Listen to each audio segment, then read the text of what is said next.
वालेकुम everyone, weather forecast के साथ आपकी खिदमत में हाजिर हैं। कराची में तेज़ और तूफ़ानी बारिश आज भी होगी। रात गए कराची में बारिश का सिलसिला जारी रहा।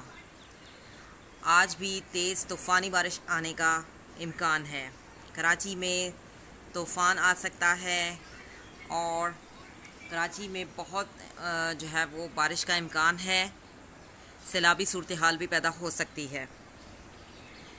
रात गए सारी रात जो है वो जौहर मोड़ के इलाके में बारिश होती रही। नागन पर जो है कश्तियाँ मौजूद हैं और पानी को निकालने के लिए, पानी की निकासी के लिए जो है पंप लगाए गए हैं और इसके अलावा वहाँ पर टैक्सियाँ भी आ गई हैं। टैक्सियाँ ऑलरेडी पहले से मौजूद हैं कल से ही, और कश्तियाँ भी, ताकि वहाँ पर पानी जो है वो सैलाबी सूरत हाल पैदा ना हो।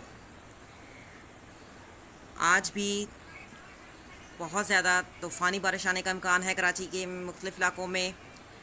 हैदराबाद, बदीन, ठट्ठा में भी ख़तरा है सैलाब आने का।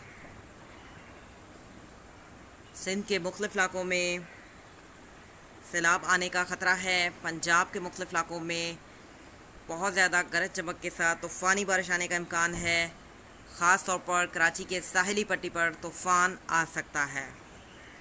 जो ही कोई नई अपडेट होगी लम्हा ब लम्हा आपको आगाह करते रहेंगे। अल्लाह हाफ़िज़।